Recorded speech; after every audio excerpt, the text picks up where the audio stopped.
ายบสุขุสุคนจ้ามื้อนี้สิพามาเบิ่งเด็กน้อยความสุขของเด็กน้อยบ้านนอกนี่เจ้าเด็กน้อยเขตนอกนี่ค่ะเห็นยังนี่เด้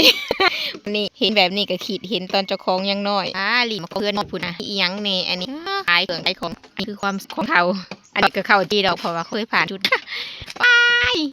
ยังแน่ชุมเจ้าอันนี้มันได้บอลเขาหลินกระสิประมาณนี้ได้ทุกคนเลยเด็กน้อยบ้านนอกบ้านนาสิบริข่าวสวนสนุกคือเด็กน้อยในเมืองได้หลินกับประมาณนี้แหละวันเสาร์วันอาทิตย์บ่ได้ไปโรงเรียนกระสิประมาณนี้แหละเห็ดอีหยังอันนี้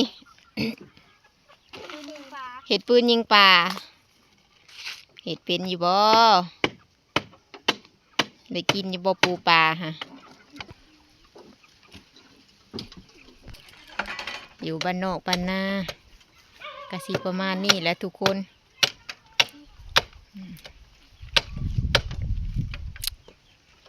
อยู่ใกล้ๆแคมน้ำอยู่ใกล้ๆแคมเซนี่แหละ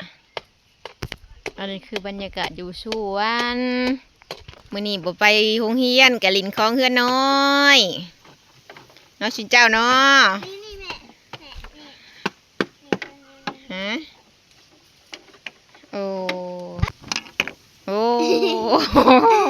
ไอเดียก็ดีเติบเนาะไอ้ดูฮะอันนี้ยังบ่ได้ขบแกงเลยนี่เด้อบางคนก็เมื่อบ้านบางคนก็ไปหาอยู่หากินถ้าเขามาขบนี่บ้านอันนี้หันหลายเติบอยู่พี่น้องเอ้ยบ่ได้ไปโรงเรียนนี่ลิ้นแซวเลยเดี๋ยวเข้าไปรอดกล้องมันเด้อย่านได้ยันไม่ได้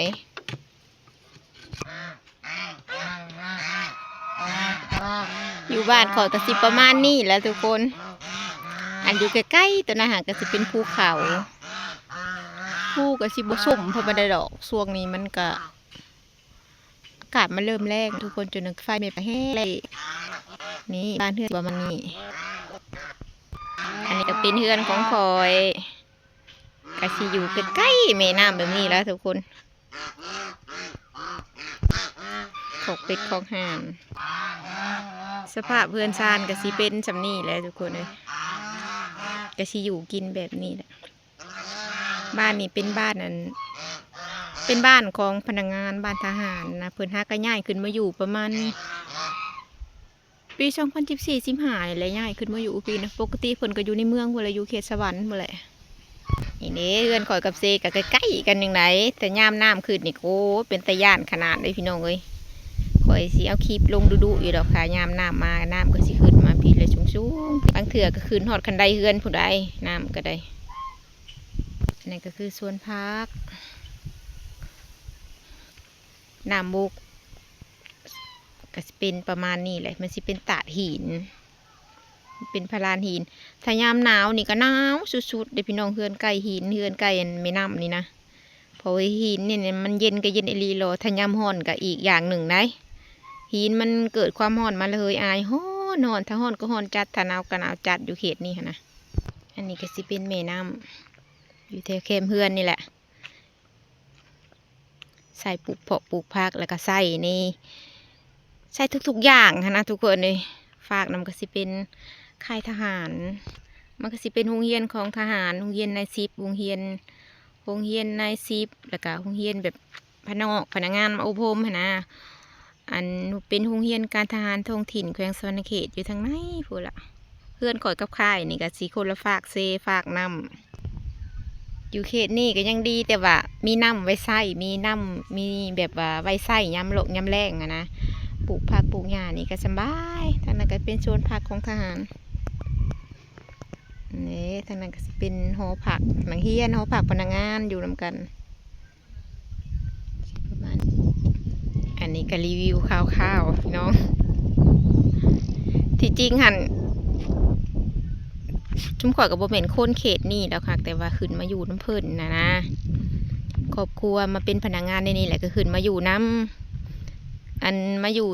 เขตนี่แหละเมืองพีนพี่แหละอยู่บรรณาทองเมืองพีนแขวงสวรรณเขต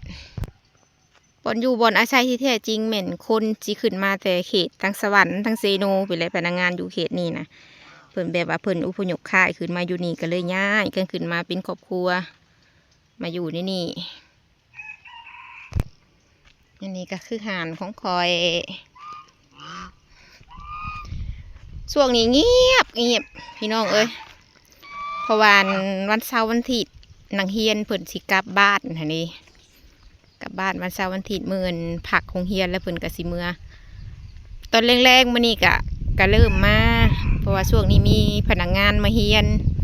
แต่ว่าปีนี้บ่มีนายซิปสิมีแต่แบบว่าพวกพนักงานมาอบรมประมาณ6 เดือนถ้านายซิปเลยสิประมาณ8 เดือน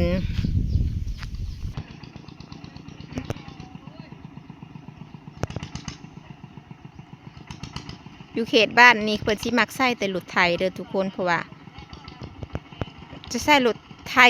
ลักๆเป็นในชีวิตประจำวันไม่สิใช้รถไถเพราะว่าอีกตามสภาพนะหนทางนะมันยุ่งยากนะคุณป้าก็สิใช้แต่รถไถหั่นล่ะมาแต่แก่ฟืนเอายังเด้อันนี้ก็ขึ้นมาถึงเฮือนแล้วทุกคนถ้าแนมาจากมุมสูงก็สิประมาณนี้แหละอยู่เซก็ได้เฮือนก็อยู่สูงจากเซนี่ยามน้ำขึ้นนะสิมีคนมานั่งหลายได้มานั่งคอยเบิ่งน้ำอยู่ถึงเฮือนไปแหละบางคนก็มาแต่ไห่แต่นาแต่สวนนะขามน้ำบ่ได้กะเต็มอยู่ถึงพี่แหละอยู่เฮือนพี่แหละประมาณรอท่าให้น้ำลงนี่จังขามได้ในมุมสูงก็สิประมาณนี้แหละทุกคนอันมีต้นมะยมอีกได้อยู่ถึงเฮือนนั่นก็ได้ปลูกไว้ให้มันเป็นห่มพอแดดพอส่องมีไก่สีมืดๆเนี่ยเพราะว่ามันโตกับแดดยม